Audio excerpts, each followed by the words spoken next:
Hey, Billy Nuggets. First time writing to the show all the way from Belfast, Ireland.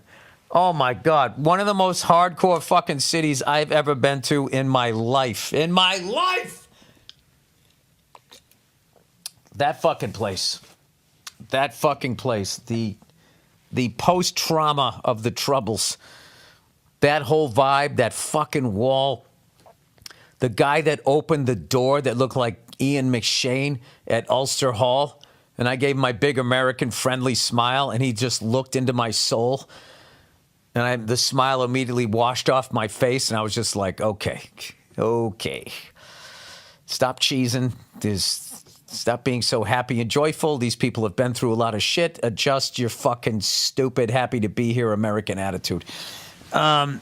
Okay, here we go. First time writing in from Belfast, Ireland. Basically, I work in the film industry. When I am on projects or have one, basically I work in the film industry when I'm on projects or have one. But to keep a stable income, I also work full-time for a government department in an office on computers.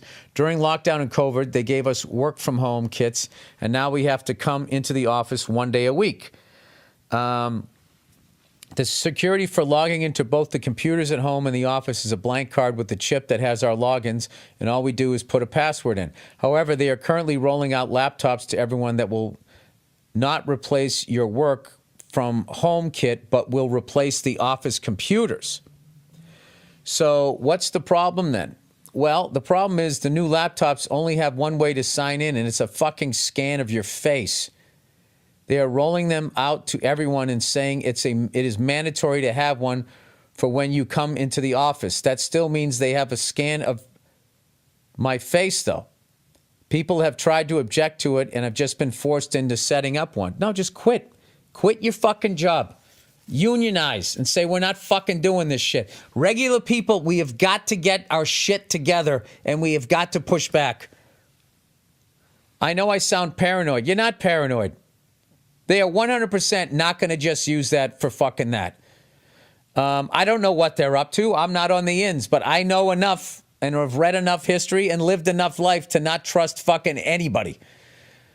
He says, you don't sound paranoid. You sound smart. You sound informed. But it just doesn't make sense to me why they would make it mandatory for everyone to have a laptop that the only way you can sign into using is your face. I don't want any government department having that, especially when it seems like they are changing the system for no good reason, as the computers at home and in the office all work. Sorry for the long message, but this has been fucking getting on my nerves. Thanks so much for the great podcast, stand-up specials, and humbly go fuck yourself. Dude, just say I'm not doing that. Just say I'm not doing that. And then they go, well, you're not working here. And just say, fine. I don't know what you do after that. I mean, it would be nice if everybody just said, yeah, we're not fucking doing that. We're not fucking doing that. Yeah, it is just, but this is the ups. This is what I'm going to tell all you guys. Like, they have been trying this shit forever. There's been a small group of people that, since the beginning of time, have been trying to control everything. And invariably they fail because human beings, you can only push us so far and then you just hit a breaking point. And there's always a rebellion.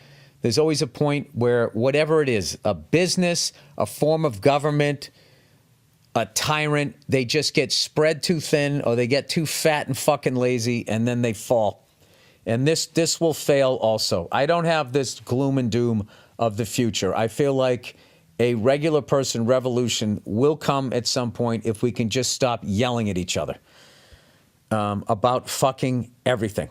Somebody sent me a video today on photosynthesis about a bee and the sonic sound that the flower puts off, and the bee hears it, goes there, takes the nectar out, which changes the sonic sound of the flower, which lets other bees know not to land there because there's no nectar in there yet. Okay? And all the comment section was just, and people say there's no God, and atheists and religious freaks just yelling at each other. Can't just sit back, enjoy the video, believe what you believe. I believe in God. I don't believe in God. And just fucking leave it at that and not leave a comment. Nope, they got to go in there. Instagram has to have their bots go in and just say shit about God to get atheists going and all of that shit. I almost chimed in. After I read it through, I was like, what the fuck am I doing? I was going to say, like, you fucking God people love to bring up when they're talking about bees and flowers. But when they're talking about sociopaths and warmongers and all these fucking assholes that are running corporations and poisoning the food supply and putting shit in Cheerios, And then, that's because you're listening to the devil. God made the devil. Why doesn't he just handle that shit? That's his former fucking employee. None of that fucker. There's no, that caring thing that you're fucking talking about. You bring it up when we talk about the birdies and the bumblebees. And then when you talk about serial killers and pieces of shit like Joe Biden and Donald Trump, and that's, they listen to the devil. Is that the convenient fucking excuse? You don't hold him accountable for anything? I think God is just like us. I think he's unbelievably flawed. He's just more talented.